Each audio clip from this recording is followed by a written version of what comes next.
Hola, un gusto estar nuevamente con ustedes en la página y agradecerles mucho a toda la gente que votó y que nos dio su apoyo en esa votación que hicieron ustedes, que esperamos que sea un presagio del 6 de febrero, del domingo 6 de febrero. No, muchas gracias. Ok, bueno, ahí están enviando las preguntas. Sí, No, yo agradecerle a veo don el José chat, María, la Vamos a verdad ver. yo veo el chat, pero se pasa que muy para rápido. nosotros, Entonces, si ustedes llevan un registro de las preguntas, mucho mejor. Sí, no, aquí hay una opción, Instagram tiene una opción para enviar preguntas, entonces ahí se quedan todas las preguntas. Eh, Como espectador no sé cómo sale, pero aquí sí me sale, o sea, la gente sí está enviando preguntas. Pero no, esto es una plática informal, nuestro público es muy joven, entonces uno no, ahí sin formalismo ni nada, muy tranquilo todo, entonces siéntase como entre compas. bien. Aquí más bien, Vamos a ver. don José María, Ujú. más bien eso, nosotros quisimos llamar este espacio aclarando dudas, porque nosotros al final eso hacemos, intentar hablar de la historia de Costa Rica lo más sencillo posible. Entonces aquí es tener el lenguaje más sencillo posible y aclarar las dudas. Aquí sí responder lo que nuestros seguidores quieran preguntar. Ya tenemos ahí unas preguntitas y nada, un ratito aquí hablando. Ujú. ¿Vos las puedes ver, Luis, las preguntas? No, solo supongo que No. ponen a vos por ser el Bueno, admin. ok, bueno, aquí hay una que dice Gabo 0304 que dice, bueno, pregunta, ¿de dónde supone sacar los fondos para dar la ayuda a las empleadas domésticas? Mm, Bueno, lo primero, tal vez aprovecho para hacer un comercial, ¿no? Aprovechándome del espacio, que Mm, hoy a claro, ¿no? partir de las, creo que es ya, a partir de las 7 se transmite por Canal 36 de Guanacaste, un debate que grabamos previamente y creo que también estuvo, quienes quieran lo puedan ver, ¿verdad? Eh, Me imagino que la pregunta se refiere a la propuesta de la renta mínima feminizada, debe ser eso, más bien. Nosotros tenemos en nuestro plan de gobierno fortalecer todo el tema del aseguramiento de las personas trabajadoras domésticas. Se ha logrado un avance con la caja para crear un tipo de seguro diferenciado que tome en cuenta las particularidades de las personas trabajadoras domésticas, pero también que creemos que hay que avanzar en dos direcciones. Por un lado, sentar las bases para discutir en Costa Rica, abrir la discusión sobre la creación de una renta mínima universal que cubra a todas las personas, eh, empezando obviamente por las personas en condición de pobreza. Todavía estamos lejos de eso, se necesita avanzar, pero una forma de avanzar es fortaleciendo los programas sociales que atienden a las poblaciones más vulnerables. Eh, el otro tema que creemos que es fundamental poner sobre la mesa es el reconocimiento del trabajo doméstico, no remunerado. Más bien, no se refiere a la propuesta a las personas trabajadoras domésticas que sí reciben un salario y que más bien hay que proteger sus derechos laborales, garantizar el acceso a la seguridad social, sino más bien a todas esas mujeres que realizan labores de cuidado o labores domésticas que no son absolutamente reconocidas, ¿no? Tenemos datos muy preocupantes sobre la pobreza, la cantidad de mujeres jefas de hogar que viven en condición de pobreza, y mucho tiene que ver con esto. A ellas les dicen, es que usted no trabaja, por eso está en la pobreza. No, sí trabajan, muchas sostienen hogares, cuidan a niños, cuidan personas adultas mayores, personas con discapacidad, y eso dificulta que puedan obtener un trabajo. Algunos candidatos hablan únicamente de fortalecer las redes de cuidado. Eso es una parte, hay que hacerlo. Pero la realidad es que también tenemos que avanzar hacia el reconocimiento de ese trabajo doméstico no remunerado, que sostiene la economía. Estamos hablando de que según la última encuesta del tiempo que hizo el Banco Central en coordinación con el INAMO, el valor de ese trabajo doméstico no remunerado puede superar el 25% del Producto Interno Bruto. Es un trabajo invisible que en buena medida sostiene la economía del país. Entonces, nosotros creemos que además de cambiar los patrones culturales, que las responsabilidades de cuidado no se recarguen únicamente en las mujeres, creemos que hay que avanzar hacia la transformación de los programas sociales que existen actualmente, que son varios programas de Limas que atienden, que dan subsidios a familias en condición de pobreza, para cambiar el enfoque y que sea un enfoque que siente las bases para una renta mínima y que haga un reconocimiento también por este trabajo doméstico no remunerado, que genera una función social. Las funciones de cuidado que asumen las mujeres benefician a toda la sociedad y benefician no solo a esas familias, pero deberíamos reconocer ese trabajo. Entonces, la idea es, en los próximos 4 años, duplicar la cobertura. Hoy los programas de Lima llegan más o menos a la mitad de esta población. Nosotros, nuestra meta es en los próximos 4 años duplicar la cobertura de este programa, que se robustecería, se ampliaría a todas las mujeres jefas de hogar en condición de pobreza. Iniciaríamos con un plan piloto durante el primer año de gobierno en distritos específicos seleccionados, precisamente distritos estratégicos con mayores indicadores de pobreza, con indicadores de menor desarrollo relativo y mayor nivel de mujeres jefas de hogar en condición de pobreza. ¿De dónde sacaríamos los recursos? Bueno, la idea es fusionar, integrar varios programas que tiene hoy el IMAS.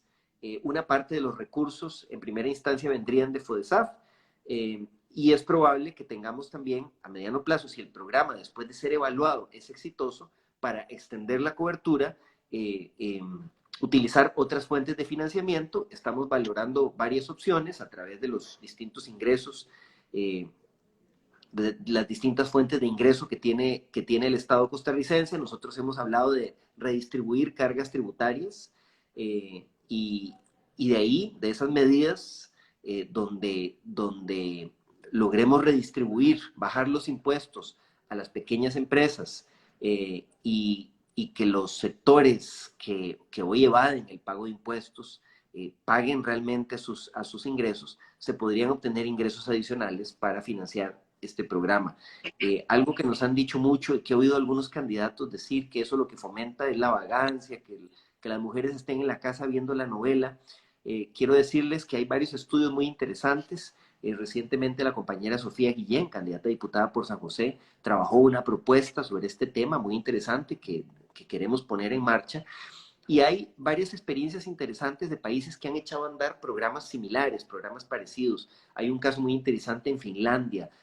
También el estado de California, en los Estados Unidos, implementó un programa similar, y la experiencia constata, por ejemplo, que estos programas de renta mínima, si se aplican bien, no desincentivan que las personas beneficiarias busquen un trabajo. Al contrario, al existir este apoyo, por ejemplo, reconociendo labores de cuidado que hoy no son reconocidas, labores de trabajo doméstico que no son reconocidas, hay un mayor incentivo para que estas personas puedan buscar un trabajo. Entonces, creemos que es un cambio trascendental, en la línea de fortalecer, por un lado, los programas sociales, pero también en la línea de empezar a reconocer esas tareas que la sociedad ha recargado únicamente en las mujeres, y que deberían ser asumidas por toda la sociedad porque cumple una inmensa función social. Ok, perfecto. Bueno, recordar a la gente, bueno, creo que abajo ahí donde, a la par donde sale agregar un comentario, aparece como un signo de pregunta. Ahí creo que pueden realizar sus consultas, y también ya hay gente que ha realizado consultas. Entonces, ustedes les pueden dar like a ese comentario o me gusta. Entonces, aquí donde lo estoy viendo me lo posiciona por los más votados, los más gustados. Entonces, tal vez alguna pregunta que sea similar le puedan dar me gusta y va a salir de primero, ¿verdad? Me imagino que va a haber varias gente que tiene dudas parecidas. Bueno, aquí hay una que pregunta a Jimé Murillo, que dice, ¿qué piensa del manejo que se le tiene que dar a la educación sexual en Costa Rica? Bueno, yo pienso que hay que fortalecer la educación sexual.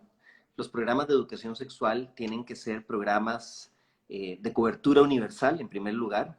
en todas las escuelas y colegios públicos deben implementarse, deben aplicarse, deben partir de base científica, no de prejuicios, no de opiniones, sino basarse estrictamente en la ciencia, y debe obviamente darse una capacitación adecuada a las personas educadoras para que puedan impartir estas lecciones. Creo que es fundamental.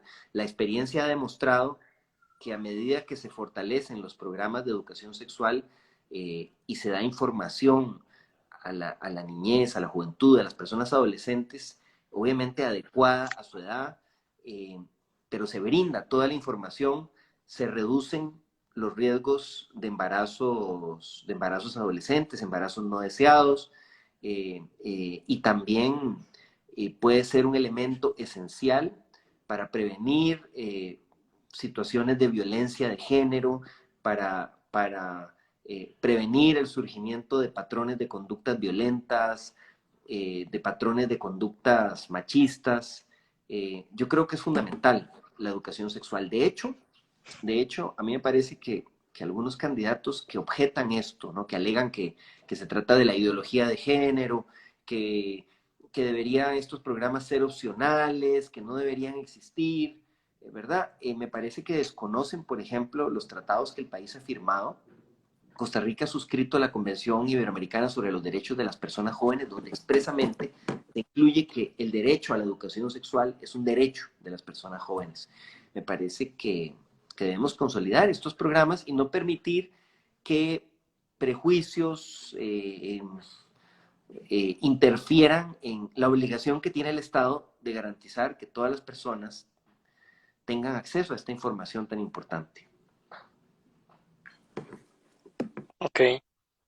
¿Vos tenías ahí alguna pregunta, Pusieron Luis? una que me gustó y fue un tema ahí que salió hace poquito. Se mencionó por ahí la idea de que una opción para mejorar el turismo sería concesionar los parques nacionales para con ello tengan una mejor administración y así pues funcionar mejor.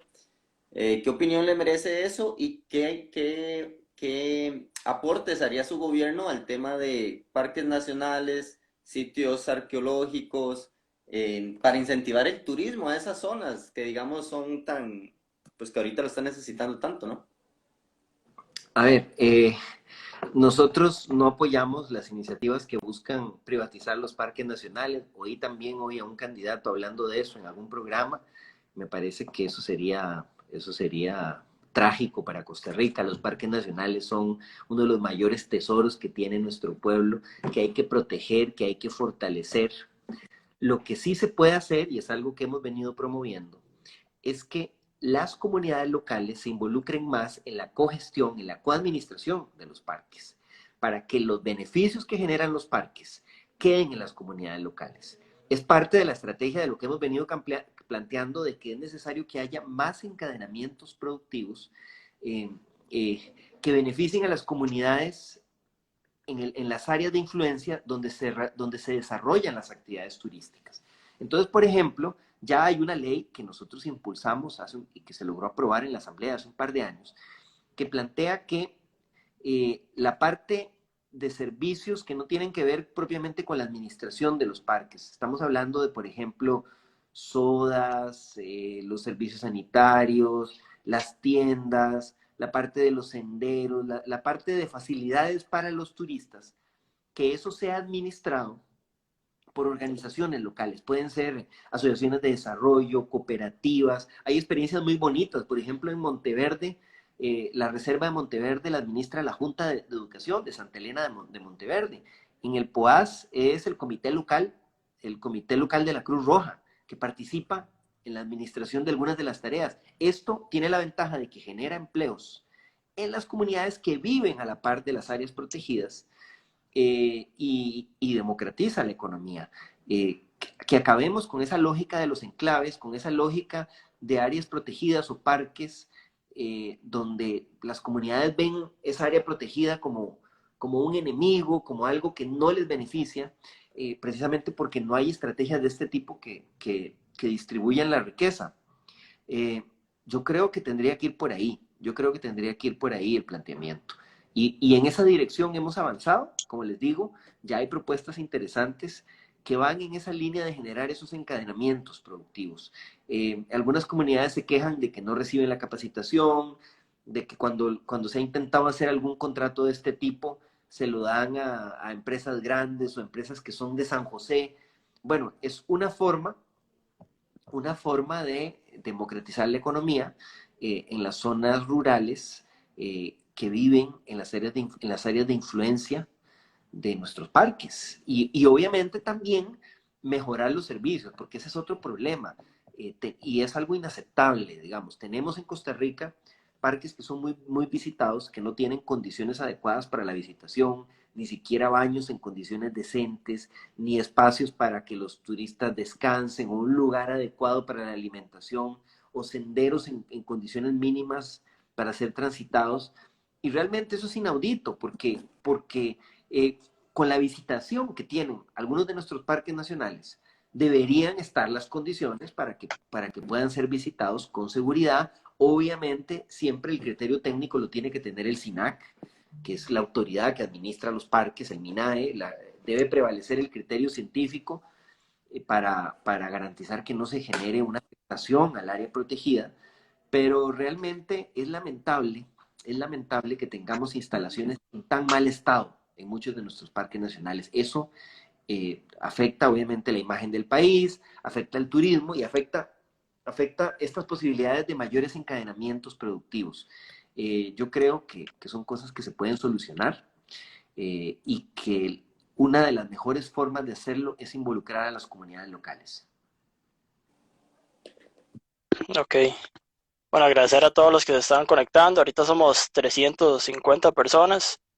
Eh, Recordarles que abajo, donde dice agregar un comentario, hay un signo de pregunta. Ahí están todas las preguntas que la gente esté realizando. Si hay alguna parecida que ya ha realizado alguna persona, usted le puede dar me gusta y la misma aplicación la va a posicionar, depende de la cantidad de me gustas. Por ejemplo, aquí hay una que ahorita la más votada, que la hace comida y crimen.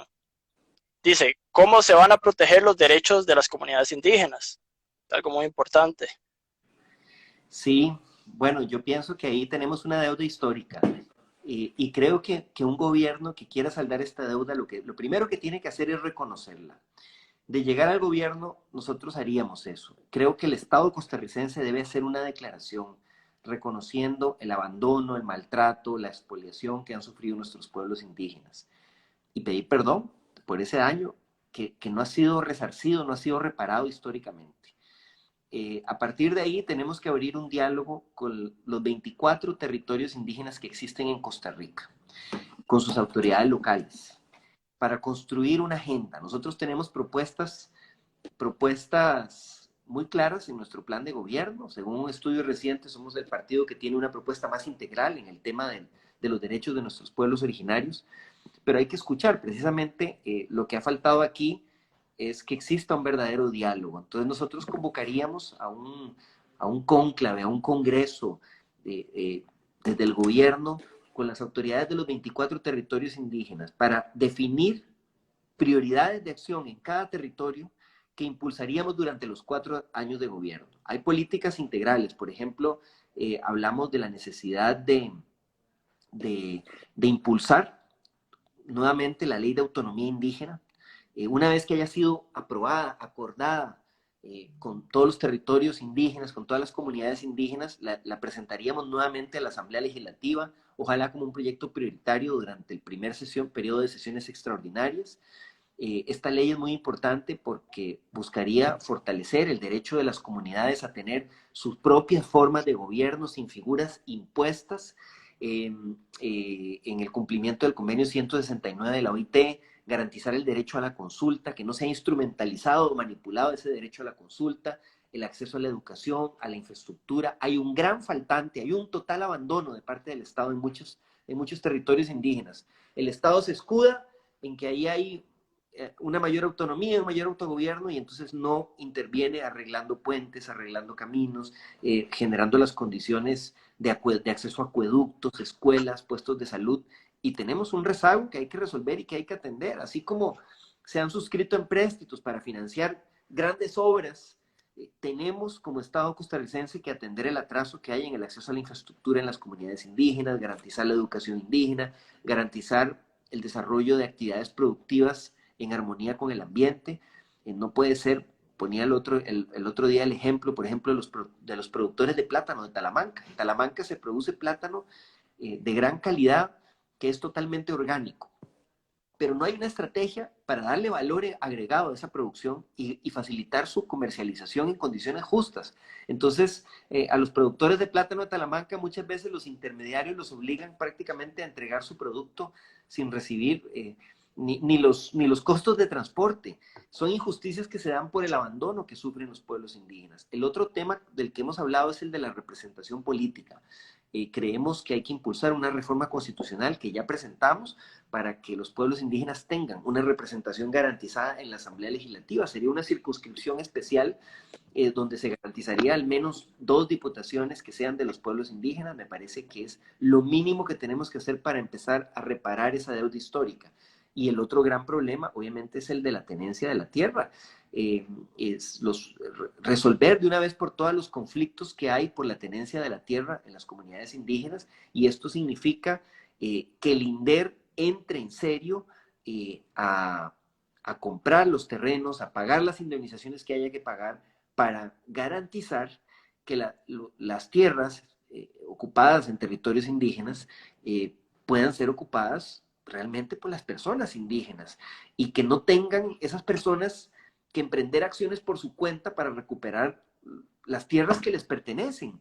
Y obviamente el Estado tiene que garantizar la seguridad en los territorios indígenas. No puede seguir pasando que se den estos crímenes, estos actos violentos que hemos vivido, los asesinatos de Yeri, el asesinato de Sergio Rojas, el ataque brutal contra Leonel García que ocurrió recientemente en el territorio de Bajo Chirripó, ubicado en Matina. Estos actos tienen que detenerse y el Estado costarricense es responsable y tiene que intervenir y también tiene que facilitar que se le haga justicia a Sergio y a Yeri y que los responsables cumplan por esos crímenes. Pero la solución definitiva es enfrentar el problema de la tenencia de la tierra, reintegrando las tierras a quienes son sus dueños históricos y tomando las acciones legales para que esto se haga correctamente, con justicia. Obviamente, si hay ocupaciones ilegales, hay que intervenirlas, y si hay que indemnizar, hay que darle prioridad a esas indemnizaciones. Hay organismos de Naciones Unidas que estarían dispuestos a cooperar para financiar estos procesos y que no se repitan estos casos vergonzosos que hemos tenido. Entonces hay una agenda robusta de atención de las necesidades de nuestros pueblos originarios que para el Frente Amplio no puede seguir siendo el último lugar de las prioridades como ha sido para todos los gobiernos. No, tiene que ser el primero, porque si no saldamos esa deuda histórica que está en el origen de esta sociedad, difícilmente vamos a poder ver para adelante, difícilmente vamos a poder arreglar otros problemas graves que tenemos si no hacemos justicia a los primeros habitantes de este territorio que siguen esperando por esa atención y por ese resarcimiento de parte del Estado costarricense.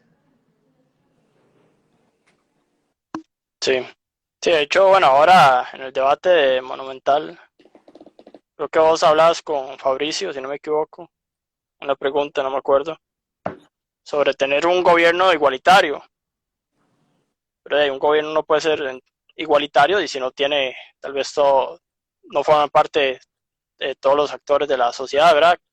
Hablamos de hombres, mujeres, indígenas, etcétera, ¿verdad? Sí, eso pienso yo, no sé. Es que en el debate Fabricio dijo que el planteamiento, otro candidato le hizo el planteamiento de que, nos hizo la pregunta de que qué opinábamos sobre la necesidad de un gobierno paritario en todos los cargos. Yo agregaría lo que vos decís, no solo es paritario en temas de género, pero bueno, estábamos hablando de temas de derecho de participación política de las mujeres. Sí. Y ese es un compromiso que está en nuestro plan de gobierno. Nosotros hemos asumido el compromiso de que el Consejo de Gobierno, el gabinete ministerial, tendrá que ser absolutamente paritario y que haremos nombramientos paritarios en todos los órganos que nos toque nombrar. en todas las juntas directivas, en todos los cargos que sean del resorte del Poder Ejecutivo, los nombramientos tendrán que ser paritarios. Eso es un compromiso ineludible. Y bueno, Fabricio lo que dijo es que eso era una trampa, y se fue por la tangente para eludir ese compromiso. En general hemos visto en esta campaña posturas de algunos candidatos que implican retrocesos importantes en cuanto a la defensa y a la protección de los derechos de las mujeres, propuestas que van desde cerrar el INAMO o minimizar situaciones de violencia de género, incluso decir que esas son inventos, que las denuncias son ocurrencias de las víctimas. Bueno, creo que tenemos que ser firmes en este tema. A ver, ningún partido está exento de tener actitudes machistas, ¿verdad? Tampoco el Frente Amplio. Tampoco el Frente Amplio. Nosotros hemos tenido casos en el Frente Amplio, por ejemplo, de situaciones de hostigamiento sexual muy dolorosas que tuvimos que enfrentar, que las enfrentamos y las denunciamos y subimos un costo por eso. Y yo creo que ningún hombre que haya sido educado en esta sociedad está exento de tener actitudes machistas. Digamos, yo fui criado en un hogar donde estaba presente el machismo. Y esa fue la educación que recibí, ¿verdad? Entonces, aquí no se trata de decir somos pulcros y estamos exentos de todos esos problemas, pero lo que se trata es de asumir la necesidad de cambiar. La lucha, la responsabilidad por la lucha de la igualdad plena de género y los derechos de las mujeres no es una responsabilidad solo del INAMO y no es una responsabilidad solo de las mujeres. Los hombres tenemos que cambiar y tenemos que hacer un esfuerzo por deconstruir esos patrones machistas con los que fuimos educados. Y bueno, yo conscientemente hago ese esfuerzo. No podría decir que nunca he tenido actitudes machistas, porque sí las he tenido, pero hago un esfuerzo consciente por cambiar eso. Entonces, lo que es indignante es esa postura de algunos candidatos que minimizan las luchas de las mujeres, los avances y los derechos de las mujeres, o que incluso justifican, por ejemplo, el hostigamiento sexual, en el caso de Rodrigo Chávez, que sigue negando la sanción que tuvo y que sigue justificando sus conductas. Eso es lo que es inaceptable. Eso, pretender minimizar la violencia de género, negar las luchas y la necesidad de construir una verdadera igualdad, eso es lo que no podemos permitirnos. Y tenemos que avanzar, en esta materia y tenemos que, especialmente los hombres, asumir nuestra responsabilidad. Así es. Bueno, aquí hay ahorita la más votada, que hace Felipe 98. Bueno, pregunta José María, ¿qué piensas sobre no poner impuestos, ¿verdad? A zonas francas si estas están ubicadas en la GAM, con el objetivo de incentivar el empleo en zonas tan abandonadas, por ejemplo, como Golfito, Punta Arenas, etcétera. También esto de los impuestos, bueno, cuando salió así que se empezó a hablar mucho, y la gente como que se paró de uñas, ¿verdad? Como que, impuestos a las zonas francas y esto. Entonces también tal vez aclarar eso, no sé si es así o no es como la gente lo entiende. A ver, la pregunta lo que plantea es no poner impuestos a las zonas francas si se ubican, entiendo, si no están ubicadas en la GAM, o sea, si se ubican fuera de la GAM. Yo creo que debe haber mayores incentivos para que la inversión extranjera, las zonas francas, se ubiquen fuera de la GAM, porque hoy la mayoría están en la GAM o en zonas aledañas a la GAM. Prácticamente no, por ejemplo, no hay una zona franca en Limón. ¿Cómo no va a haber una zona franca en Limón? Es una vergüenza. Sí, si el Limón está ahí nomás, el principal puerto del país, por el que sale la mayor parte de las exportaciones. En Limón hay muchas personas que son bilingües, naturalmente, que hablan inglés. ¿Cómo no va a haber una zona franca? Entonces, lo que pasa con este tema es que para atraer las zonas francas no solo es un tema de exoneración de impuestos. Vean que hoy muchas no se ubican fuera de la GAM y tenemos importantes exoneraciones de impuestos. Los factores que atraen las zonas francas son múltiples. Hace poco hicimos otro Instagram Live sobre este tema, que los invito a verlo, está subido en mi cuenta para que lo vean, porque ahí desarrollamos este tema ampliamente y aclaramos todas las preguntas. Pero resumiendo nuestra posición, los factores que atraen las zonas francas y la inversión extranjera son múltiples. Tiene que ver con la estabilidad social del país, las condiciones de infraestructura, la ubicación geográfica, nuestra protección de los recursos naturales, el nivel educativo de la población. Entonces, hoy lo que está fallando en muchas zonas fuera de la GAM no es la exoneración de impuestos, que ya existe, es el conjunto de los otros factores, que tenemos que trabajarlos y necesitamos un Estado bien financiado para poder mejorar la educación, para poder mejorar la infraestructura, la electricidad, los caminos, la capacitación, las condiciones para que haya desarrollo fuera de la GAM. Tenemos un Estado centralizado donde las mayores oportunidades de desarrollo están dentro de la GAM.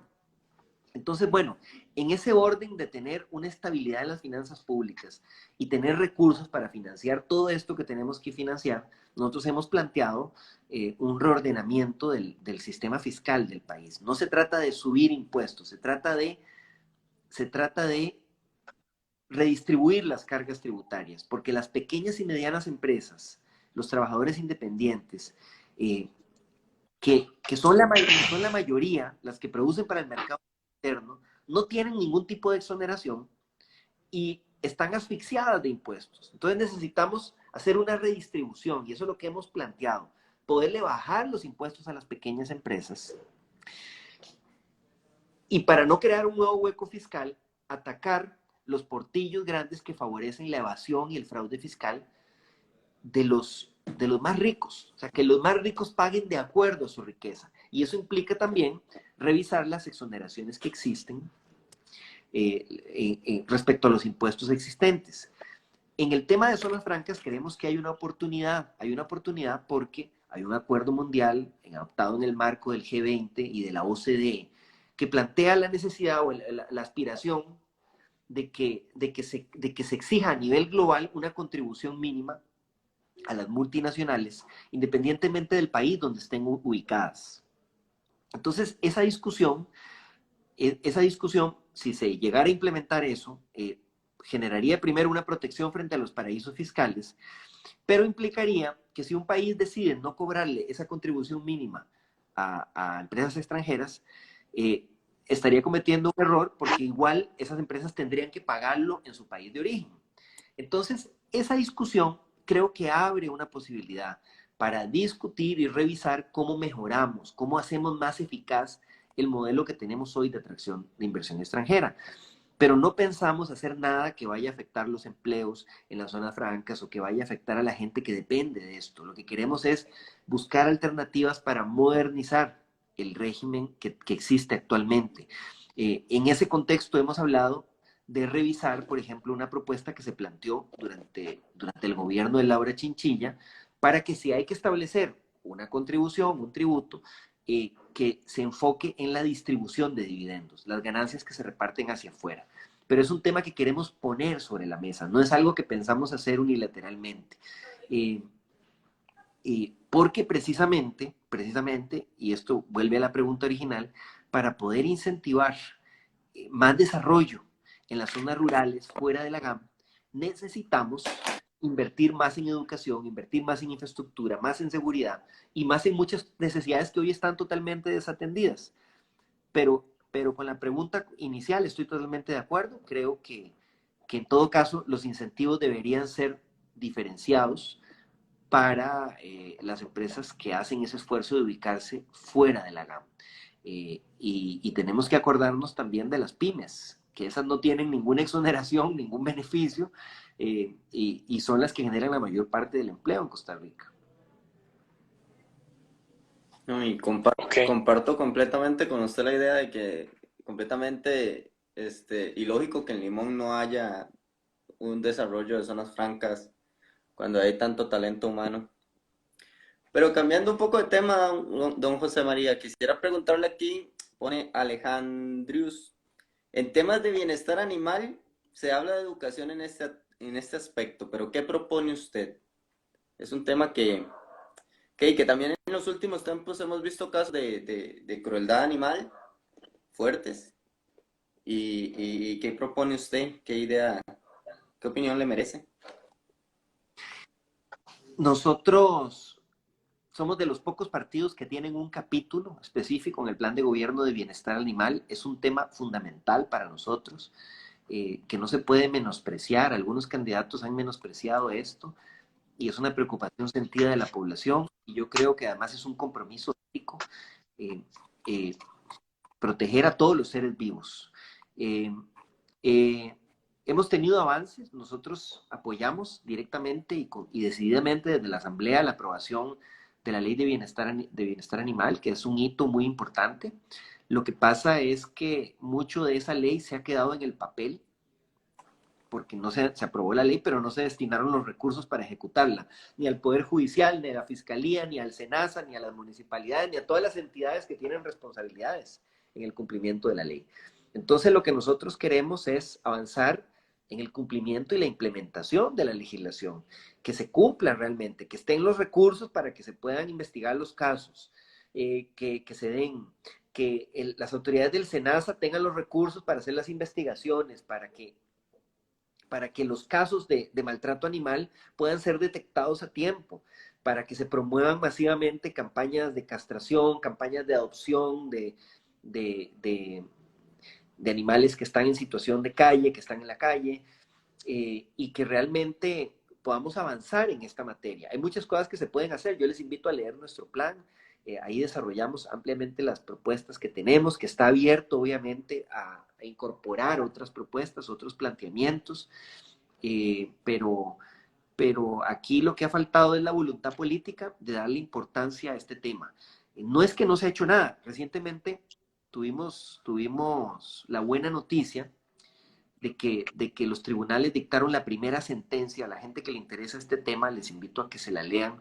La primera sentencia que sale de la sala primera, eh, que reconoce a los animales como seres sintientes, ya que no los trata como cosas, que los reconoce como seres que tienen, que sienten y que deben ser protegidos por la legislación.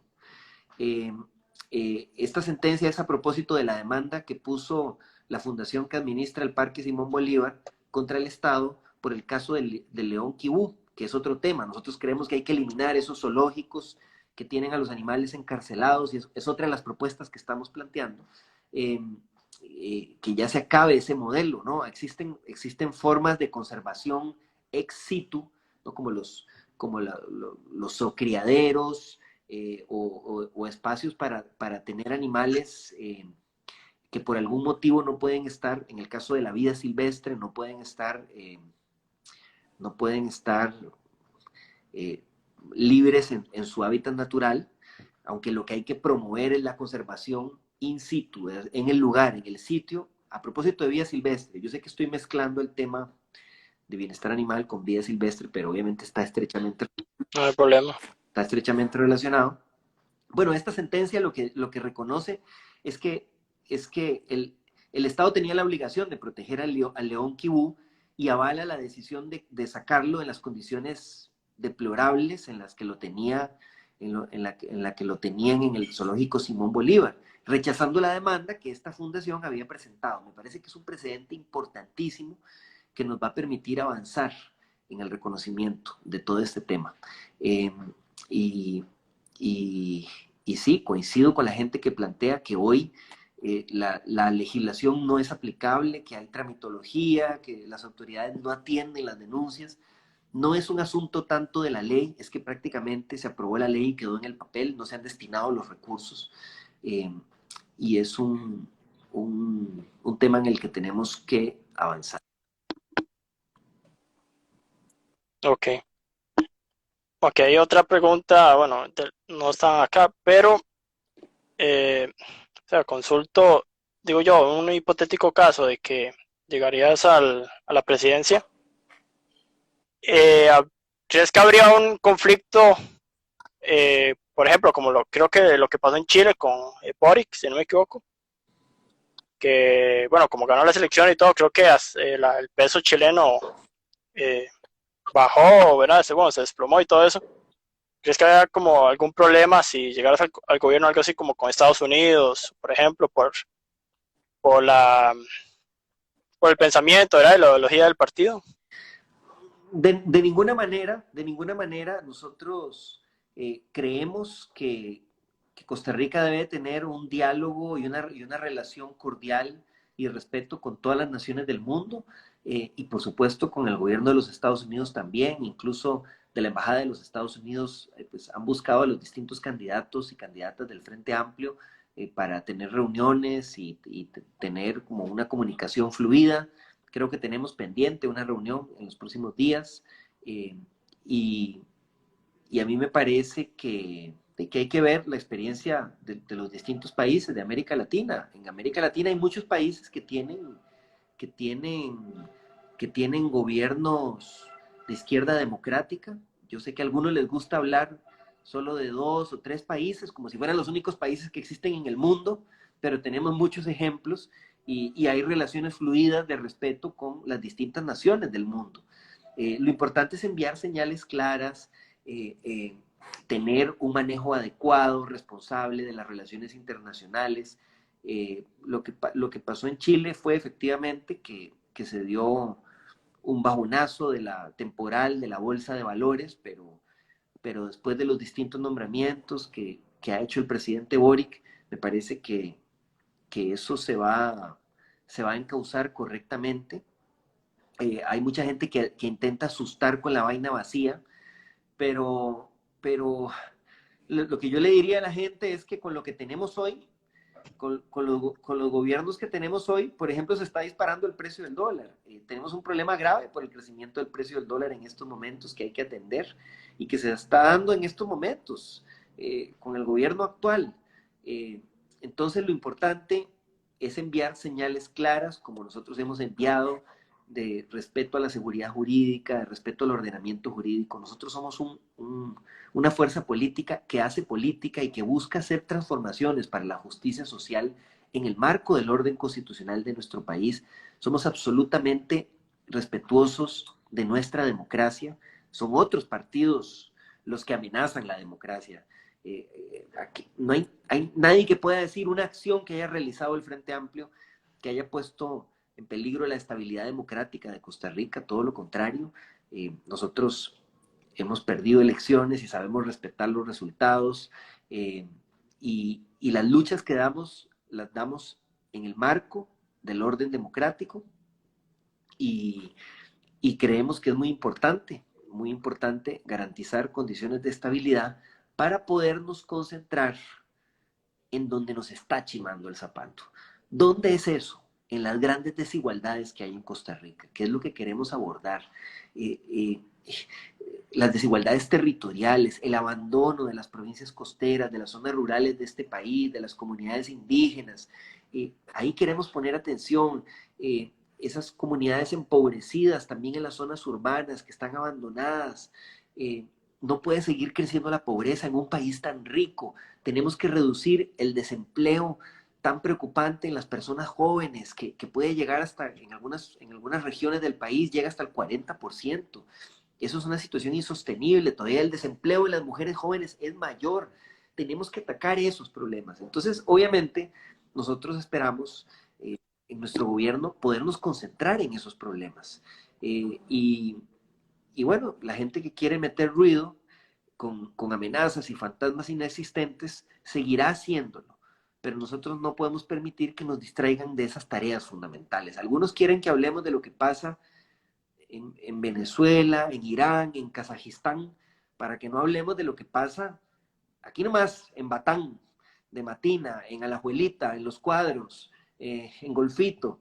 Y nosotros lo que queremos hablar es de los problemas de Costa Rica y de cómo tienen a las comunidades de Costa Rica absolutamente abandonadas quienes nos han gobernado. Ok, si no, te realizo esa pregunta porque, bueno, mucha gente cuando anunciamos que vas a participar en este espacio, bueno, mucha gente que comunista, que comunismo no, no sé qué. Eh, Otra gente dice que no sos comunista, que sos socialista o no, que sos socialdemócrata. Bueno, un montón de cosas, ¿verdad? Vos te imaginas. No sé si quieres explicar ahorita con la gente que está acá, tal vez la ideología del partido en sí, y no sé, y la ideología tuya, si es que puede variar, no sé, digo yo, porque mucha gente tiene esa duda, no sé. Sí, los principios del Frente Amplio están claramente plasmados en nuestro estatuto y en nuestro plan de gobierno, y eso es a lo que nos, a lo que nos atenemos. El Frente Amplio es un partido socialista democrático, profundamente democrático, es un partido humanista, un partido defensor de los derechos humanos, un partido ecologista, un partido feminista, un partido eh, que defiende el derecho de autodeterminación de los pueblos y que cree que para garantizar un desarrollo pleno necesitamos avanzar en la lucha por la justicia social y que la democracia no debe ser solo política, sino que debe ser también democracia real, participativa de las comunidades en la toma de decisiones y que la democracia debe ser económica también. Tal vez esa es la forma más clara de definir nuestro pensamiento. Nosotros creemos Mm, que la democracia hay que fortalecerla, y eso nos aleja de cualquier gobierno, partido, ideología que haya escogido caminos que rompen con la democracia, ¿no? Que han seguido sendas autoritarias, porque autoritarismos hay de gobiernos que dicen ser de izquierda y gobiernos que dicen ser de derecha. Y eso se les olvida a algunos, ¿no? Algunos hablan de 2 o 3 países de América Latina y no hablan de cómo se está deteriorando la democracia y los derechos humanos en otros países de América Latina, ¿no? A mí me parece increíble, ¿no? Por ejemplo, por citar solo un ejemplo, no hablan, nunca he oído, digamos, a ningún político de Costa Rica, de esos que pasan hablando que Cuba, que Venezuela, que Nicaragua, no hablan de lo que está haciendo Bolsonaro en Brasil, que probablemente es algo que nos afecta más directamente, porque Bolsonaro está destruyendo la Amazonía. Y la Amazonía es el pulmón del mundo y la destrucción de la Amazonía pone en peligro directo la supervivencia de todo el planeta. O sea, es algo que daña nuestra vida directamente. Yo no oigo a ningún, ningún candidato, ningún político que hable de eso. Solo nosotros lo decimos, pero ante tanta hipocresía uno se aburre, ¿no? Yo creo que si quieren hablar de política exterior, tendríamos que hablar integralmente, ¿no? De lo que hacen todos los países y todos los gobiernos que tienen posturas antidemocráticas. Y entonces hablemos, sí, y vamos a criticar. Y así como nosotros hemos sido críticos con el gobierno de Ortega en Nicaragua y hemos señalado claramente que ahí hay violaciones a los derechos humanos que son inaceptables, que ahí hay un retroceso democrático que no es aceptable, que no podemos compartir, tendríamos que hablar también de lo que pasa en otros países, de los que nunca quieren hablar aquí. Eh, pero la esencia del Frente Amplio, como decía antes, es que los cambios deben ser por la vía democrática. Nosotros por eso nos distanciamos de cualquier gobierno, partido que escoja sendas autoritarias para mantenerse o para llegar al poder. Y creemos que la democracia, para que sea sostenible, debe llegar a la economía. Y ese es el gran debate hoy a nivel mundial. La riqueza se ha venido concentrando en pocas manos. El 1% más rico se ha hecho más rico a partir de la pandemia, mientras que la pandemia ha lanzado a la pobreza a millones de personas, trabajadores que se quedaron sin trabajo, en pequeñas empresas que quebraron, comunidades enteras que vivían del turismo, que vieron cerrados sus... El 1% más rico ha incrementado exponencialmente sus ganancias. Entonces nosotros, a nivel mundial, se habla de la necesidad de que los más ricos contribuyan para financiar esta crisis, para que no se siga cargando únicamente sobre los hombros de las personas trabajadoras. a algunos no les gustan que hablemos de estas cosas, pero nosotros creemos en la justicia social y por eso hablamos de estas cosas. Eh, eh, y, y ese es nuestro pensamiento. Nosotros creemos que en democracia, este país, si la riqueza está bien repartida, podemos construir una sociedad donde todas las personas, por el solo hecho de serla, así como cada ser humano tiene un voto, derecho a un voto por existir, por ser una persona con dignidad, con derechos, igualmente creemos que todos los seres humanos deberían tener garantizado un ingreso mínimo, una participación en una partecita mínima de la economía que les permita vivir dignamente. Y a partir de ahí, que cada quien desarrolle sus capacidades y que progrese de acuerdo a sus capacidades y sus posibilidades. Pero eso no lo tenemos hoy. Hoy tenemos una sociedad donde aceptamos que haya más de 1.350.000 personas que no tienen ni siquiera esa parte mínima de la economía para satisfacer sus necesidades básicas. Personas que trabajan jornadas de 10 horas, 12 horas y no reciben los ingresos mínimos para comer y alimentarse y tener educación y acceso a la cultura. Eso está mal. Y bueno, si nos quieren criticar por cuestionar esas cosas, que nos pongan la etiqueta que quieran. Nosotros queremos cambiar esas injusticias y construir una sociedad donde podamos desarrollar plenamente todos los derechos para todas las personas. Ok. Sí, para mí personalmente las ideologías, no sé, es algo muy ambiguo. Tener una ideología, se puede sacar algo muy bueno tanto de izquierda como de derecha, pero bueno, eso es mi opinión personal. Eh, También, no sé, oyéndote, no sé, se me viene a la mente como la reforma fiscal que implementó Alfredo González Flores, que el rico pague como rico, el pobre como pobre, algo así. Bueno, también a Alfredo González Flores le decían que era un comunista y por eso le hicieron un golpe de Estado. No habría que recordar habría Sí, que recordar esa parte de nuestra historia. así es, sí. Aquí, don José María, digo, obviamente uno de las instituciones, creo, insignes de nuestro país es la Caja. Y aquí nos preguntan que qué propuestas hay para la Caja, especialmente para seguros de trabajador independiente. Sí, es un tema fundamental, es un tema fundamental. Yo creo que la situación de los trabajadores independientes hoy es insostenible. La caja tiene que poner las barbas en remojo. Nosotros defendemos la caja, creemos que hay que fortalecerla, pero creemos que la caja tiene que preocuparse más por estas cosas. Empezando por los trámites para asegurarse.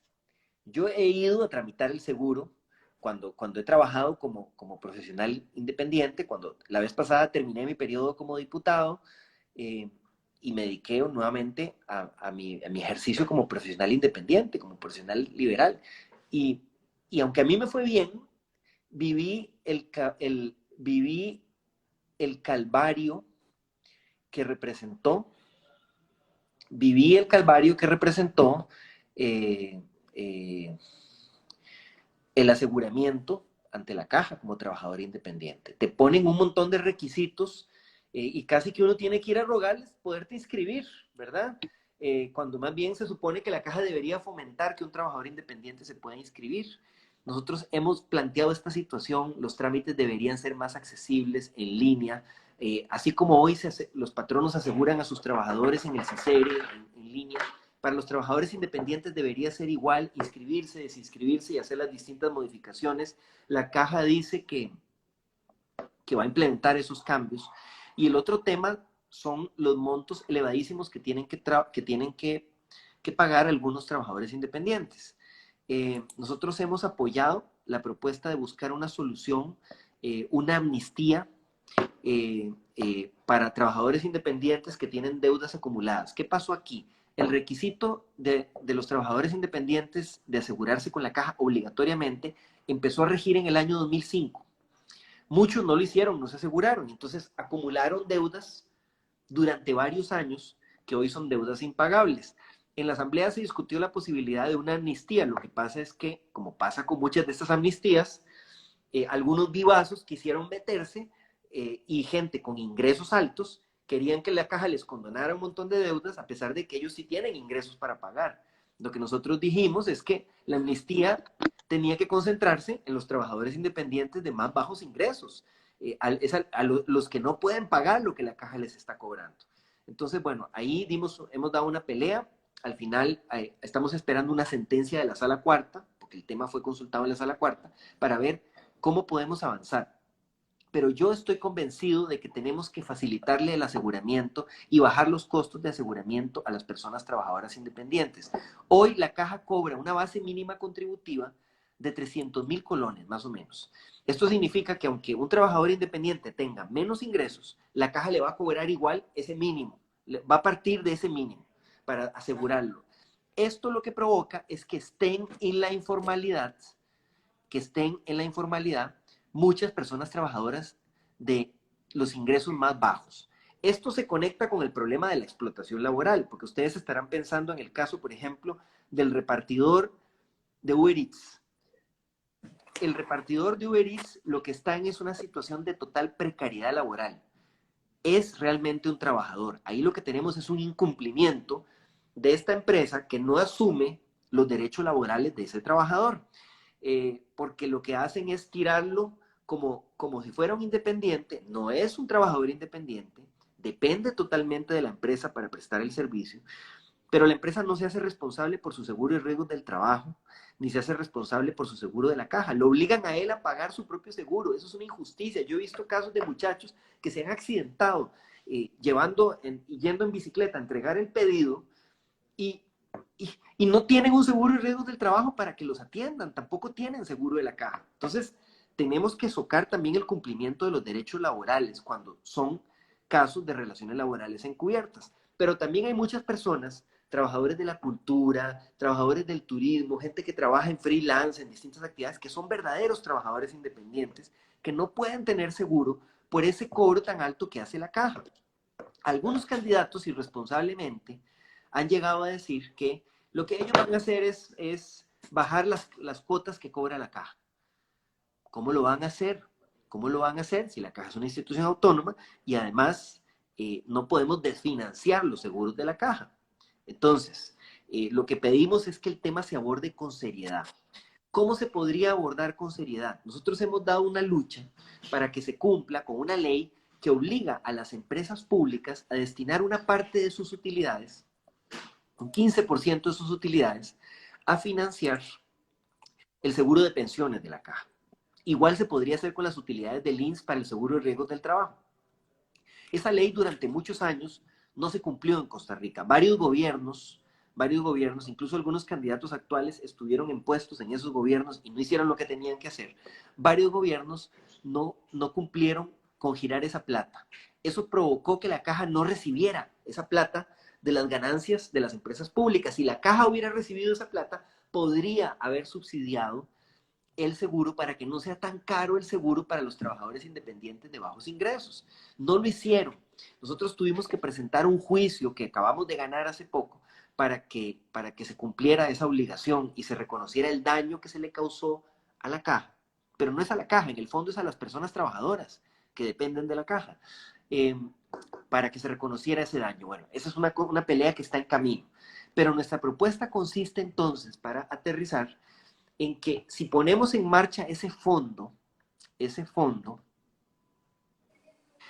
podemos lograr que la caja utilice esos ingresos de las utilidades de las empresas públicas, estamos hablando de los bancos, estamos hablando de INSS, de Recope, por ejemplo, para subsidiar el seguro de los trabajadores independientes de bajos ingresos, de manera que se les cobre menos a esos trabajadores independientes. Y esa es una de las propuestas que podemos impulsar, que podemos consolidar, de manera que sí es posible bajarle la contribución a los trabajadores independientes, pero tiene que hacerse bien, tiene que hacerse sensatamente, con propuestas realizables, no algunas tonteras que le hemos escuchado a algunos candidatos que lo que muestran es un total desconocimiento de cómo funciona nuestro sistema de seguridad social. Y hay un problema que hay que atender. Yo siempre he dicho que la mejor forma de defender a la caja es logrando que funcione mejor, y hay que reconocer que la caja hoy es ingrata con muchas personas trabajadoras porque no genera las condiciones para que puedan tener un seguro estable, y ahí tenemos que mejorar esa parte. Ok. ¿Qué pregunta Liliuxasis? ¿Qué opinas sobre el aborto? Bueno, yo he sido muy claro en mi posición. Yo creo que tenemos que escuchar a las mujeres.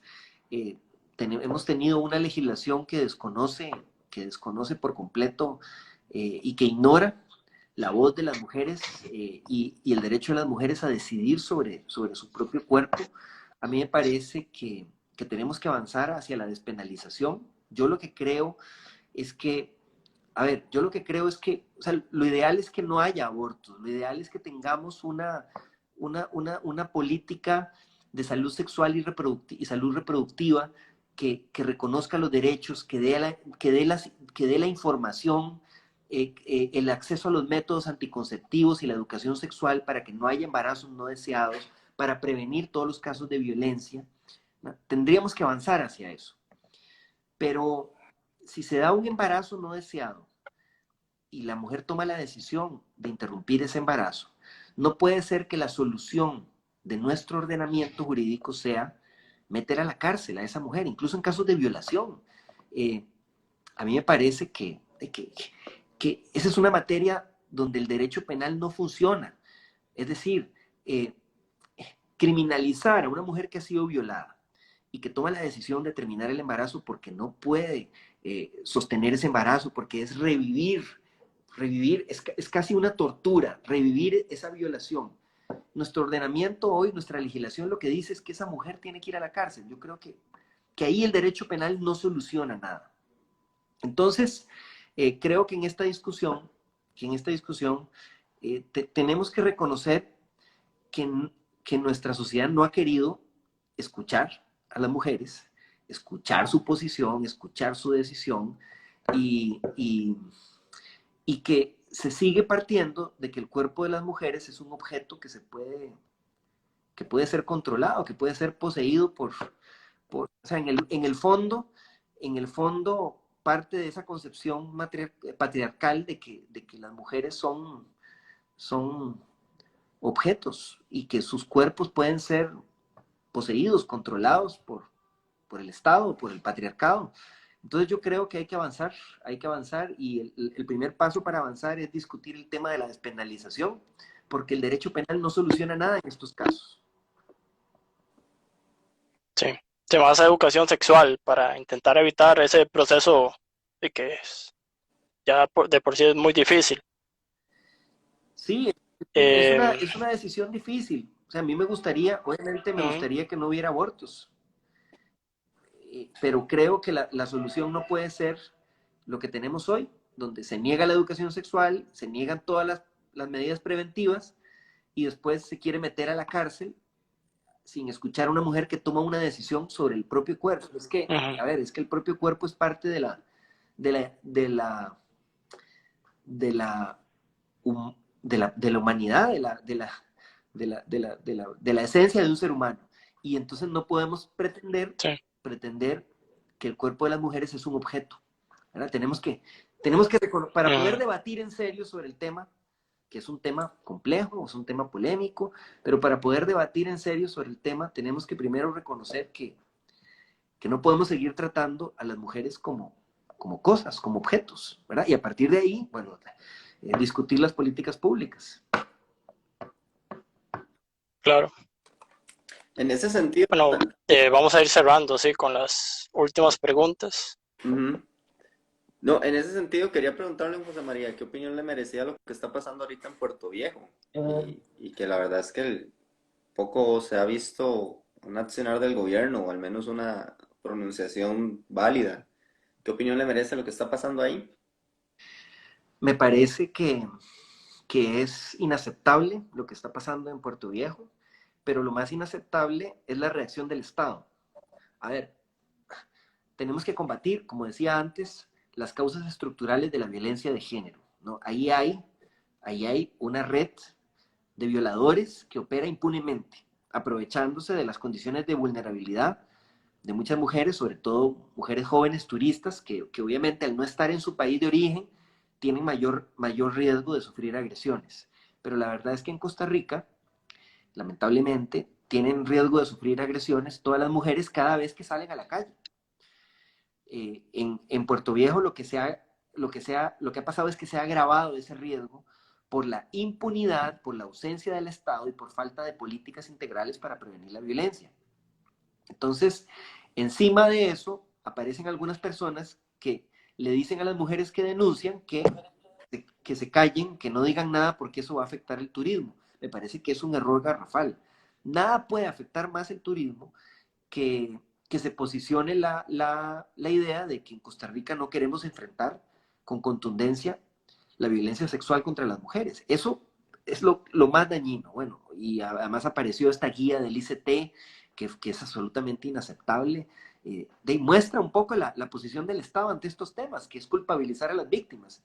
En vez de perseguir a los acosadores, a los violadores, decirle a las mujeres que se queden encerradas en las calles, en las casas, o cómo tienen que vestirse.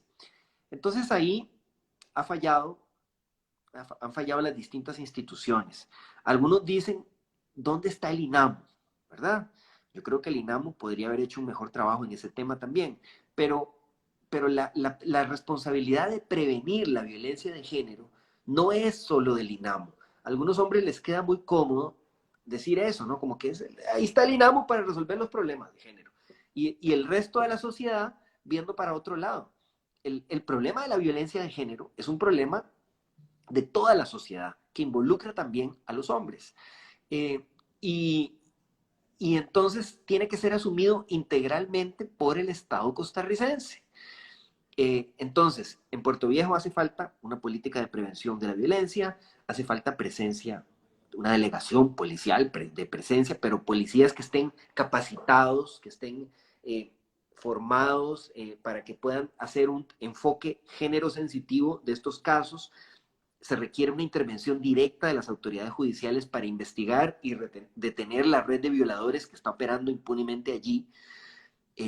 Y se requieren políticas preventivas de acompañamiento, no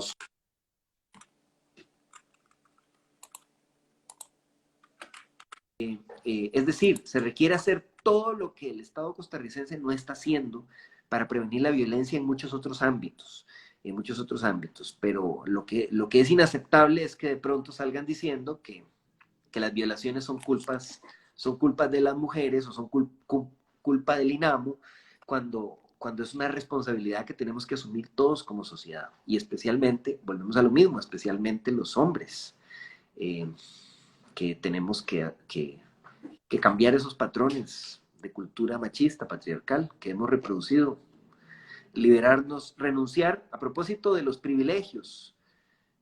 Tenemos en Costa Rica los hombres que renunciar a los privilegios patriarcales. Cuando aprobamos la ley contra el acoso callejero, por ejemplo, hubo incluso diputados que no querían aprobarla, que estaban en contra, que decían, pero ahora ya no voy a poder decirle un piropo a una mujer en la calle.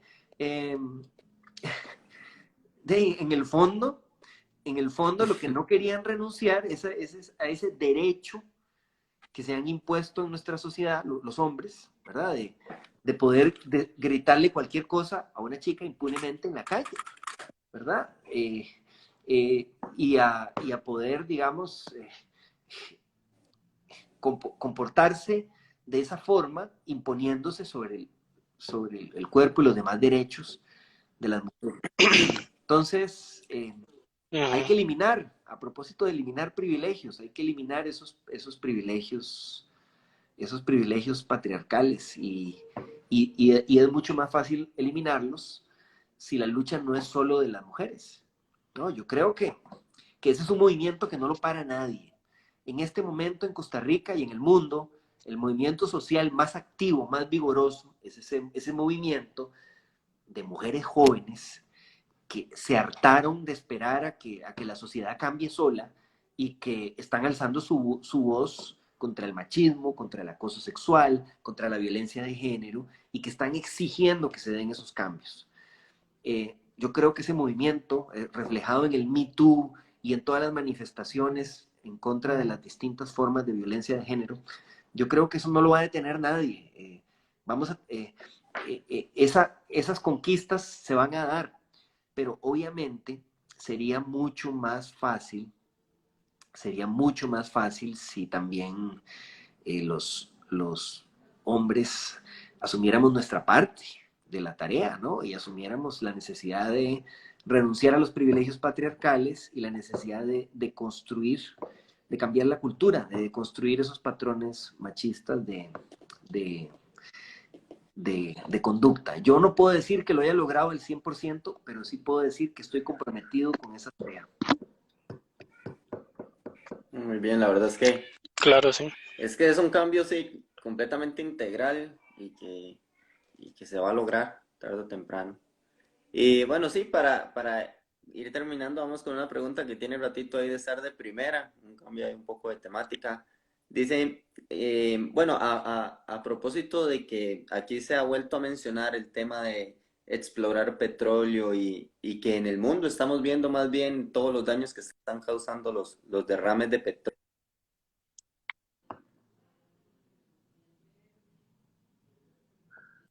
Ajá. Ahí se le fue, ¿verdad, Luis? ¿Se te fue un poquito la transmisión, Luis? Sí. Eh, ¿Dónde ve bueno, que, ajá. Bueno, es una pregunta que hace Samantha Valverde. Dice que qué piensa del hidrógeno verde y si sería algo que promovería en su mandato. Sí, claro que sí. Me parece que ahí está el futuro, ¿no? El pasado está en los hidrocarburos, en los combustibles fósiles.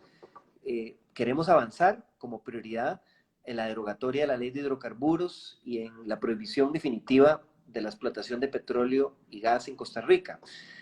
También tenemos que avanzar en unas estrategias integrales de adaptación y mitigación del cambio climático y tenemos que avanzar también en el ámbito internacional, en todos los foros internacionales, hablando de justicia climática, ¿verdad? Tenemos que posicionar, y Costa Rica tiene la autoridad moral para hacerlo, tenemos que posicionar la responsabilidad que tienen los países más ricos y más industrializados, que generan mayor cantidad de emisiones de gases de efecto invernadero, no solo en empezar a reducir sus emisiones, sino en asumir la reparación del daño causado a los países que no generamos proporcionalmente gran cantidad de emisiones y que sufrimos todos los días las consecuencias y que somos más vulnerables y más expuestos a las consecuencias del cambio climático. Y Costa Rica está entre los países más vulnerables por nuestra ubicación geográfica, etc. Pero al mismo tiempo tenemos que hacer nuestra tarea, ¿no? Tenemos que hacer nuestra tarea y en Costa Rica la principal tarea es reducir nuestra dependencia de los combustibles fósiles en el transporte y en la industria y cambiar nuestra matriz energética hacia fuentes renovables. Lo bonito de este reto es que no solo no es un sacrificio que tenemos que hacer, sino que en el camino podemos desarrollar muchísimo nuestra economía, podemos generar muchos nuevos empleos. Esa es la gracia del el tema de la descarbonización y el tema de la transición hacia fuentes alternativas de energía. No es solo que es un imperativo ético, no solo es que tenemos que enfrentar la crisis climática antes de que sea demasiado tarde, sino que también Costa Rica puede convertirse en líder mundial en el desarrollo de fuentes alternativas de energía. ¿Por qué? Porque tenemos todas las condiciones.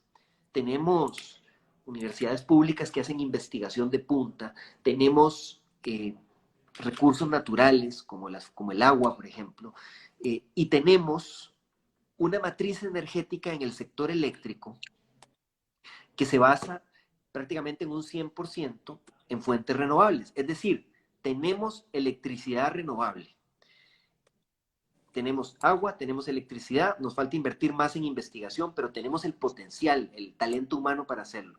Y bueno, esos son los principales recursos que se requieren para desarrollar el hidrógeno verde, ¿no? Se requiere agua, se requiere electricidad renovable, se requiere tecnología de punta, investigación. Entonces, realmente, Costa Rica tiene un potencial inmenso para el desarrollo de fuentes alternativas de energía, incluido el hidrógeno verde. Necesitamos una política integral donde todas las instituciones pongan de su parte, donde Recope invierta en investigación, donde el ICE también aporte, donde el sector privado también aporte. Tenemos que impulsar esto. Hace unos años, todavía oigo algunos candidatos que se quedaron anclados hace 10 años y que dicen que el hidrógeno verde no tiene potencial. Hace unos 10 años se pensaba esto, que no era todavía viable, pero hoy, la realidad es que hoy es totalmente viable, pero necesitamos invertir ya en investigación y en una política que vincule la necesaria transición hacia el transporte eléctrico y la necesaria transición de los combustibles fósiles hacia el desarrollo de esas fuentes alternativas de energía. Podemos generar un montón de empleos en Guanacaste, en Limón, que pueden, por ejemplo, convertirse en centros de desarrollo de esas energías alternativas, y podemos ser ejemplo mundial en la producción de hidrógeno verde. Yo creo que ahí está el futuro. Me ilusiona cuando hablo de esto, porque vean que es un ejemplo, un buen ejemplo de cómo no hay contradicción entre ser ecologista, ser ambientalista e incluso ser radical en ese tema, ¿verdad? En el buen sentido de la palabra, y en lograr un gran desarrollo económico para Costa Rica. Sí, bueno, para ir cerrando, bueno, en las redes me imagino que vos estás al tanto de todo lo que sacan, los memes, los videos, ahí yo vi un video que saliste de ahí como hasta de un anime y todo. Ahí ahora salió algo que sacaron ahí sobre unos diputados que, bueno, la gente sacó, ¿verdad? Ahí que no tiene experiencia y Villalta al Frente Amplio diciendo que, por ejemplo, los diputados de restauración no tenían experiencia y que uno ahí nunca ha trabajado. No sé si ya te has referido al tema. A ver, yo creo que he visto algunos videos bien feos en redes sociales, bien...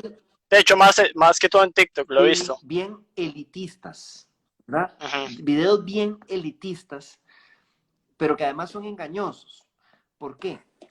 Si ustedes ven las listas de candidaturas del Frente Amplio, en los primeros lugares y en los principales puestos de nuestras listas de candidaturas, prácticamente todos nuestros candidatos y candidatas tienen un perfil profesional, ¿verdad? De los principales puestos elegibles.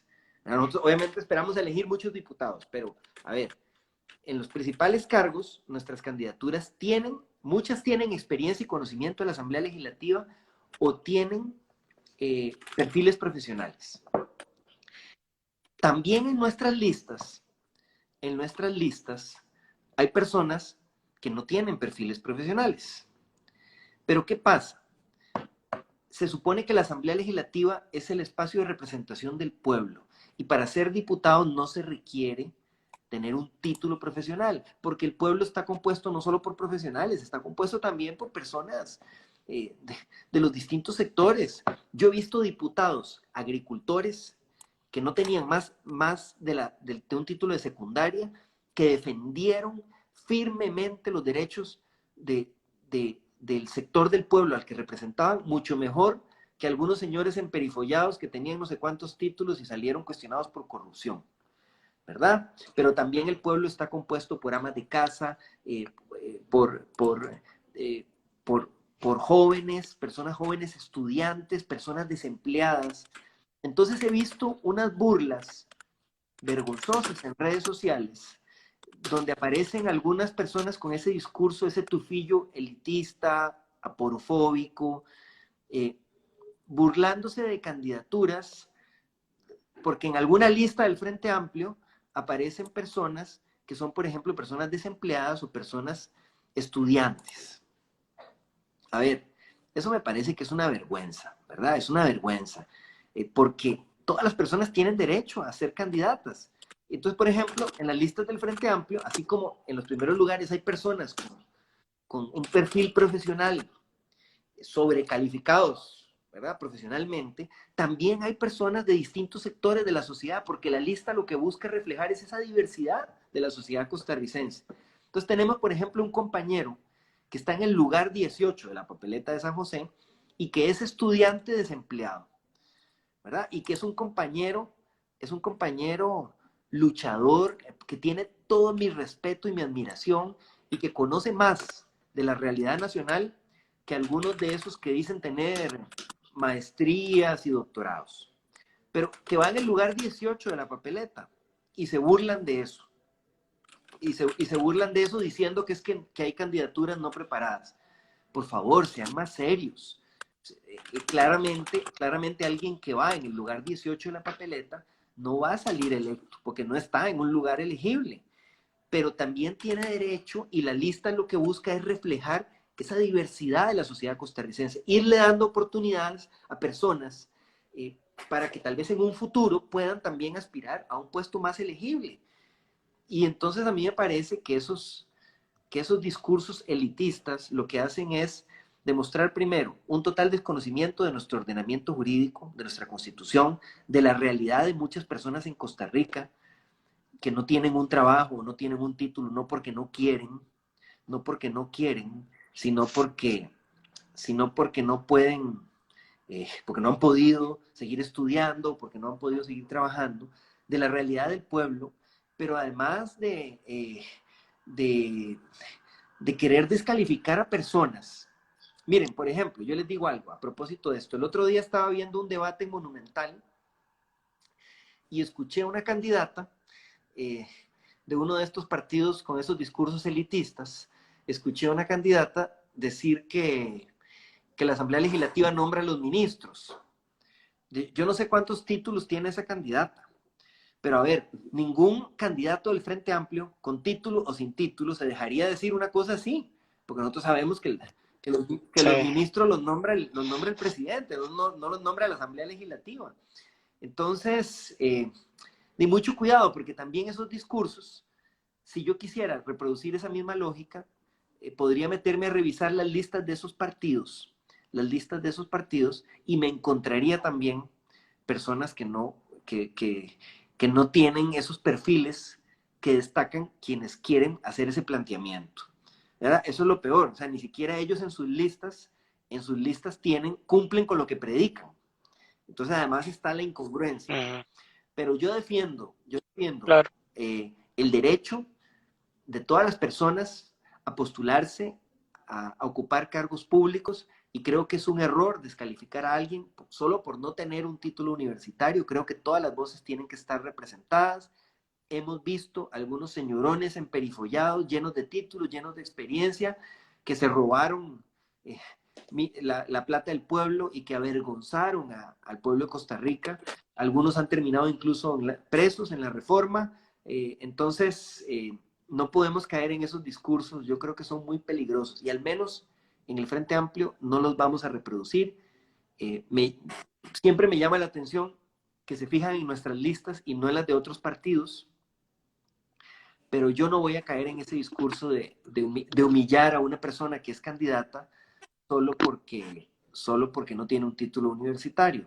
Obviamente, si además esa persona muestra que no está capacitada, que no tiene conocimiento de la realidad nacional, pues tenemos todo el derecho de criticarla.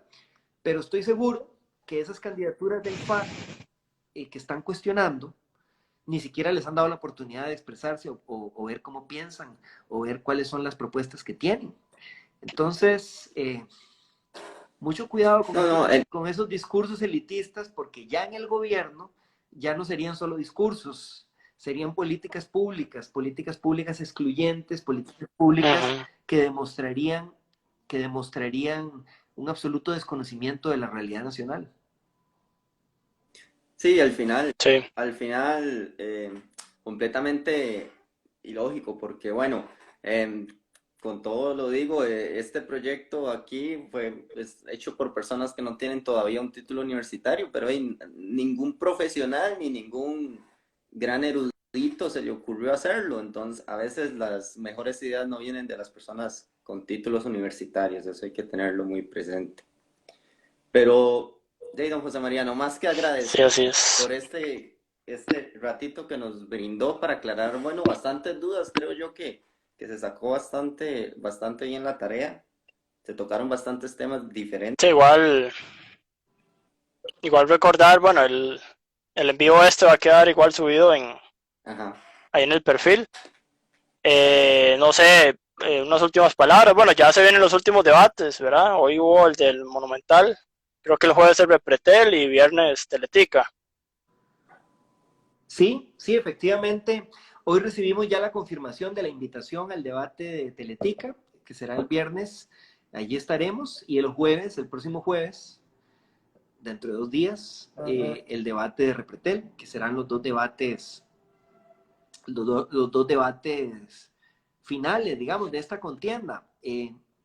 Hoy se está transmitiendo por Canal 36 el debate sobre Guanacaste, que también tuvo momentos muy buenos, así que para que le den, ahí les dejo la chinita para que le den también una revisada, una vista. Y muchas gracias por el espacio a Ok, ustedes. Ha sido muy interesante. una, He estado leyendo los comentarios del chat, algunos se me pasan muy rápido. Gracias a toda la gente que ha sí, planteado preguntas, muestras de cariño, de apoyo, también a los que han hecho críticas. A todos se les respeta y se les quiere. Y al final de cuentas, esperamos gobernar para todos también, y todas, y todes. ok. Muchísimas Una consulta ahí toda X y nada que ver del tema. ¿Cuántas copas tenés ahorita en Clash Royale? importante.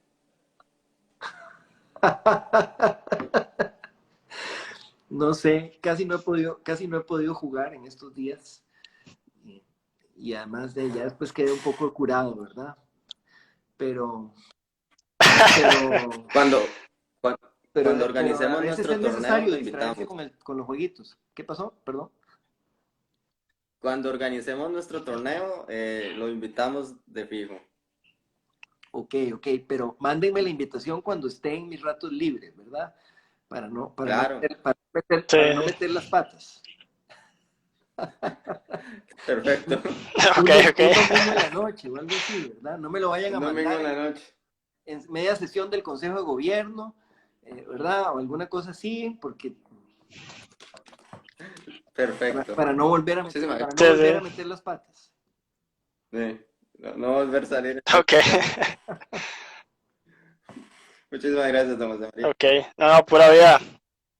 Nos vemos. Gracias a toda la gente que se conectó. Pura vida. Gracias a Venga, ustedes, gracias a ustedes. Un gusto estar en el programa y estamos en comunicación. muchas Gracias. Igual.